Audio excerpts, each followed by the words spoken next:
अफगानिस्तान से अमरीकी इनखला की वजह से रुपए पर दबाव आया। कोरोना की वजह से आलमी सतह पर महंगाई में इजाफा हुआ, मगर अब हमारी मईशत दुरुस्त समत की जानिब गामजन है। वज़ीर खजाना शौकत तरीन की न्यूज ब्रीफिंग, कहा फसलों की रिकॉर्ड पैदावार, बरामदात और तरसीलात ज़र में इजाफा और सनत और ज़राअत समेत तमाम शोबों में तरक्की नजर आ रही है।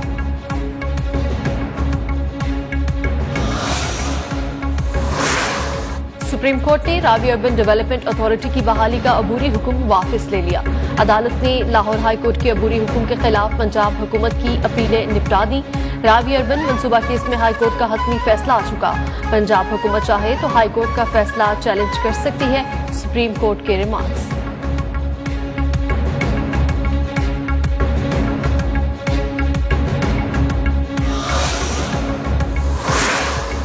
IMF ने स्टेट बैंक तरमीमी बिल की मंजूरी के लिए वक्त दे दिया। आलमी मालियाती इदारे के एग्जीक्यूटिव बोर्ड का 28 जनवरी को होने वाला इजलास पाकिस्तान की दरख्वास्त पर मुलतवी। छठे जायजे पर गौर के लिए 2 फरवरी को इजलास तलब।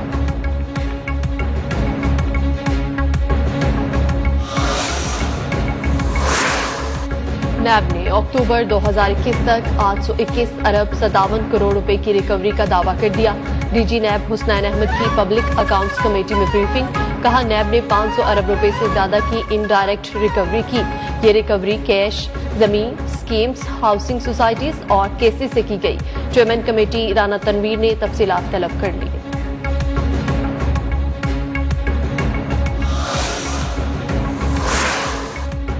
धमकी नहीं दे रहा, मगर 23 मार्च बहुत खतरनाक है। ओपोजिशन 23 मार्च को इस्लामाबाद आकर शौक पूरा कर ले। मालियाती बिल और ट्रैक्टर ट्रॉली मार्च की तरह यहां भी आपको शिकस्त होगी। विफाकी वज़ीर दाखिला शेख रशीद का ओपोजिशन को 2 टॉक पैगाम। तकरीब से खिताब में कहा इमरान खान और एस्टैब्लिशमेंट एक जगह पर खड़े हैं। ओपोजिशन को अब तक ये बात समझ आ जानी चाहिए थी।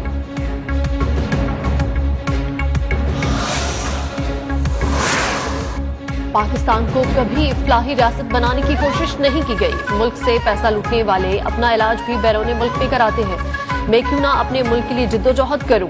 वज़ीर आज़म इमरान खान ने नया पाकिस्तान कौमी सेहत कार्ड के इजरा की तकरीब से खिताब, कहा हमारे मुल्क में गरीब इलाज के लिए ठोकरें खाता रहा। अमीर तबके ने इलाज प्राइवेट हॉस्पिटल से कराना शुरू किया तो सरकारी अस्पतालों का मयार गिर गया। हमारा हेल्थ केयर सिस्टम बरतानिया से आगे निकल गया।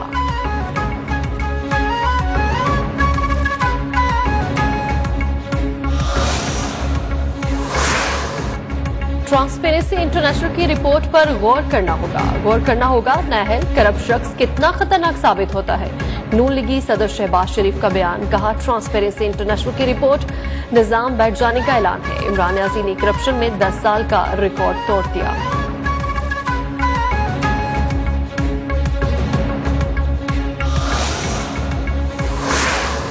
आलमी बैंक पाकिस्तान की 5.37% से तरक्की की तस्दीक कर रहा है।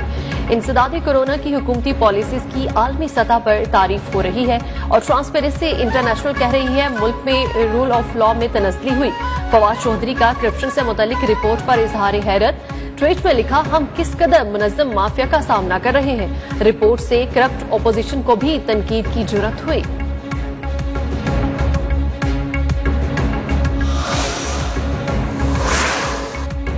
भारत दहशतगर्दी का शिकार नहीं, बल्कि जनूबी एशिया में दहशतगर्दी की मां है।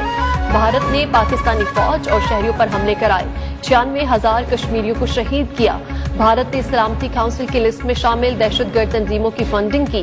अक़वाम मुत्तहिदा में पाकिस्तानी मंदूक मुनीर अकरम ने सलामती काउंसिल के इजलास में भारत का कच्चा चिट्ठा खोल कर रख दिया।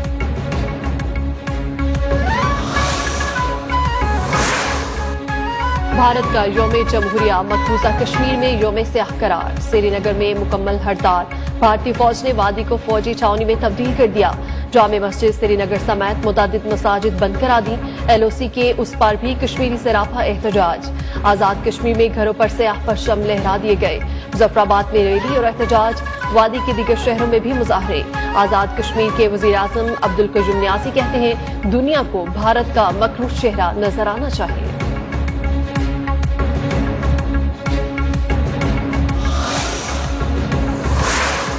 जमात इस्लामी का सिंध असेंबली के बाहर धरना 27वें रोज भी जारी।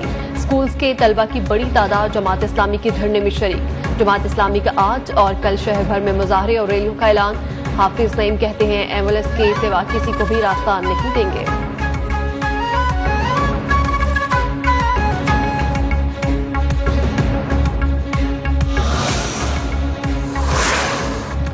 और इंतजार की घड़ियां खत्म। पाकिस्तान का सबसे बड़ा डोमेस्टिक क्रिकेट मेला कल कराची में सजेगा। PSL 7 की इफ्तिताही तकरीब की तैयारियां नेशनल स्टेडियम में जारी। आतिफ असलम और आयमा बेग परफॉर्म करेंगी। मेगा इवेंट से कबल तमाम टीम्स ने भी कमर कस ली। लाहौर कलंदर्स और क्वेटा का आखिरी training session Shahid Afridi injury का शिकार हो गए।